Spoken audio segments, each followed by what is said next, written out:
morning, Belen. I'm Stephen Kayas. And I'm Mark Novus. Welcome to this edition of WBLN for today, February 19th, 2016. Congressman Mario Diaz-Balart spoke to students yesterday about general government with an emphasis on what's currently happening in Washington, D.C. and how young people can get involved in their communities. He also answered several questions presented to him by students. Just to throw out a little bit about what I'm doing in Washington, what's going on in Washington, some of the hot topics, and then hopefully hear from the students as to what is on your mind, what interests you, what are your concerns, particularly how your concerns and how your life is affected by what happens in Washington. It was really cool to see Congressman Mario Diaz-Balart come talk to us, even though not all of us are his constituents. It was really interesting for us to be able to communicate with a member of the House and ask him questions about policy and hear his responses and hear his opinions, because that all progresses our formation as students and understanding our government's process. Congratulations to Nicholas Garcia and David Fager on being selected National Merit finalists. The National Merit Scholarship Program is an academic competition for recognition and scholarships that began in 1955. High school students enter the national program by taking the preliminary SAT and National Merit Scholarship qualifying test, a test which serves as an initial screening of approximately 1.5 million entrants each year and meeting published program entry and participation requirements. To participate in the National Merit Scholarship Program, a student must 1. Take the test in the specified year of the high school program and no later than the third year in grades 9 through 12. 2. They must be enrolled as a high school student. 3. Be a citizen of the United States. I'm really proud to be selected for the National Merit finalist competition. It means a lot to me, and I'm really happy that I get to represent Belen at this level of achievement. Belen is hosting a foreign exchange student from Korea. Kevin Seol arrived from Makpo City, South Korea, where he attends Ahang Middle School. While in Miami, he will be staying with a Belen family and shadow an 8th grader. Different Jesuit universities looking for good candidates for their schools. Brandon Lubian has the story. Yesterday, the Belen Jesuit junior class went down to the gym during 7th period for the annual Jesuit Excellence Tour, where 13 different Jesuit colleges and universities set up booths to speak to all interested juniors on a one-to-one basis. These are the following 13 universities and colleges that attended: Canisius College, Fairfield University, Fordham University, Loyola University Chicago, Loyola University Maryland, Loyola University New Orleans, Marquette University, Regis University, St. Joseph's University, St. Louis University, Spring Hill College, University of Scranton, and Xavier University. Oh, well, today there was a college tour. 13 different Jesuit colleges came to see us, and yeah, I think it was really great because we got to talk one-on-one with the college on mission to really see our applications when we send them in. We got to ask about the campuses, the majors and minors, all the different things that they have about the colleges. So I thought it was really great, really good information that we gathered from all this, and I thought all the juniors really liked it. And for WBLN reporting, I'm Brandon Lubian. Thank you, Brandon. President Obama is set to visit Cuba in March. The president will be making history as he announced on Thursday that he will focus on civil rights issues and other concerns the U.S. has with Cuban President Raul Castro. Obama tweeted out that we still have differences with the Cuban government that I will raise directly. America will always stand for human rights around the world. It has been over a year since the decade-long embargo between the U.S. and Cuba was lifted. Both the U.S. and Cuba have made efforts to establish a new connection, as the Cuban embassy reopened in Washington, D.C., and the U.S. embassy reopened in Havana. President Obama will not only meet with the Cuban government, but also with the Cuban civil society, including groups that oppose the Castro regime. News of Obama's plans to travel to Cuba immediately came with resistance from those opposing a relation with Cuba, including presidential candidates Texas Senator Ted Cruz and Florida Senator Marco Rubio. Senator Cruz stated that Obama should not visit Cuba while the Castro family remains in power, and Senator Rubio harshly criticized Obama for planning to visit an anti-American communist dictatorship. Representative Ileana Ross-Lehtinen also commented on Obama's future visit, calling it absolutely shameful. Thought the 2016 couldn't get any weirder. Donald Trump got in a war of words with the Pope Francis, pontificating about Trump. A person who thinks only about building walls, wherever they may be located, and not building bridges, is not a Christian. This man is not a Christian if he has said things like that. He actually said that maybe I'm not a good Christian or something. It's unbelievable, which is really not a nice thing to say. For a religious leader to question a person's faith is disgraceful. I'm proud to be a... As unusual as it was for the Pope to question a presidential candidate's Christianity, almost as unusual that candidate's response.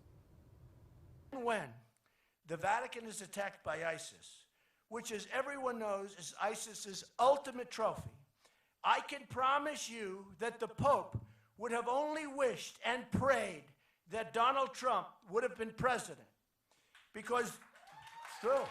In an instant, this mano a mano between Trump and the Pope overshadowed everything on the campaign trail. Jeb Bush, a devout Catholic and the GOP candidate most critical of Trump, in this case came to the billionaire's defense. His Christianity is between him and his creator. I don't think we need to discuss that. And as it relates to his policies related to ISIS, he's not the right guy to be commander-in-chief. The Swiss Army Guard has probably taken pretty good care of the Pope, so I'm not worried about it. Do you think the Pope was wrong to question his Christianity?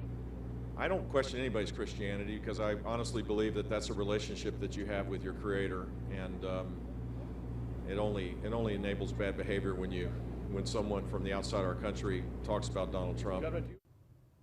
Another Catholic GOP candidate is distancing himself from the outspoken Pope on this political issue. Florida Senator Marco Rubio, a Roman Catholic, said America has a right to deal with immigration in the way it sees fit.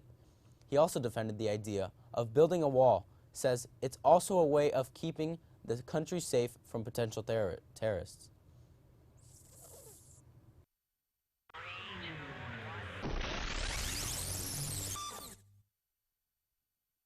Now let's check out your scoop for today.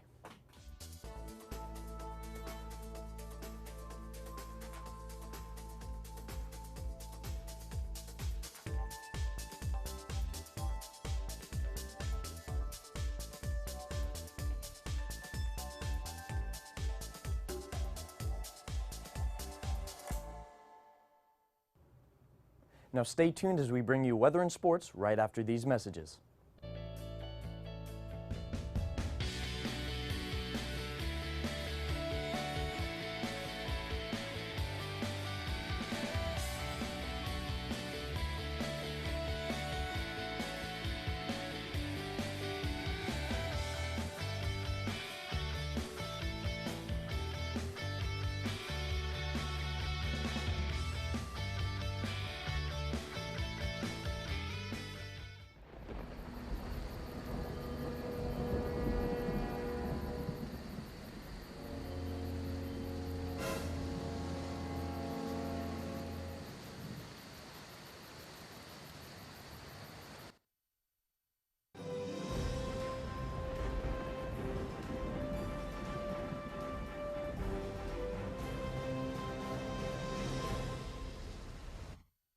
Good morning, Wolverines. Happy Friday. Today's going to be a beautiful day as we move forward onto the weekend, and it's going to be awesome throughout the weekend too.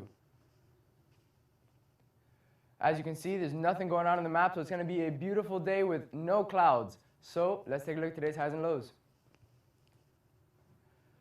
Today is going to be a high of 76 and a low of 64, humidity at around 62%, winds coming in from the northwest at around 15 miles an hour, a couple clouds, maybe some isolated clouds, and only a 10% chance of precipitation. Let's take a look at the next 3 days.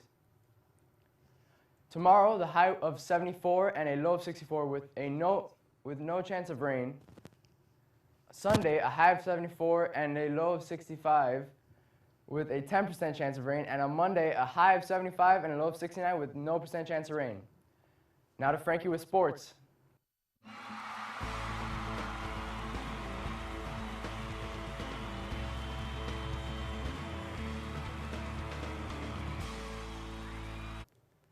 The varsity baseball team defeated district rival Doral yesterday 3-2 in extra innings. Albert Mowdy dominated the game through 6 innings, striking out 10 and surrendering only 2 hits and no runs. Alex Faya drove in the game-winning run in the winning run in 8th inning, and Albert Gutierrez got the win in relief. CJ Vasquez and Julio Aida had 2 hits. for the Wolverines and now are 3-1 on the season. The Wolverines baseball team plays Florida Christian at 10 a.m. The JV baseball team will host Mater Academy. The middle school baseball team plays Doral. The 6th grade baseball team plays at Epiphany. The varsity track and field team will participate in the Loy Bing Invitational today and tomorrow, being held at Tropical Park. The varsity water polo team will participate in the St. Andrews Invitational Tournament today and tomorrow. The varsity lacrosse team will host Florida Christian at 4 p.m. The JV lacrosse team plays at Gulliver. The middle school lacrosse team plays at Miami Country Day. The varsity wrestling team will participate in the district championships being held at Sunset. The crew team will participate in the novice regatta being held in Orlando. The ACC will host a middle school soccer tournament at Belen. And lastly, the fan shirts for the soccer team will be on sale in the bookstore for $5, cash or check only. That's all for sports. Now back to you guys at the desk. Thank you, Frankie. Because Lent is the time to prepare for the passion, death, and resurrection of our Lord, we want to invite everyone to participate in the traditional Lenten practice of accompanying our Lord on his way to Calvary. Beginning this Friday and every Friday during Lent, we will be reflecting on the Stations of the Cross in the Garrido Family Plaza. This will happen during homeroom. Please come out and witness your faith by participating in this Lenten activity. Everyone is invited. Be sure to follow us on YouTube, Twitter, and Facebook for all the latest news and pictures. I'm Stephen Calles. And I'm Mark Novus. From everyone here at WBLN, have a wonderful day, thanks for watching, and stay golden, Wolverines.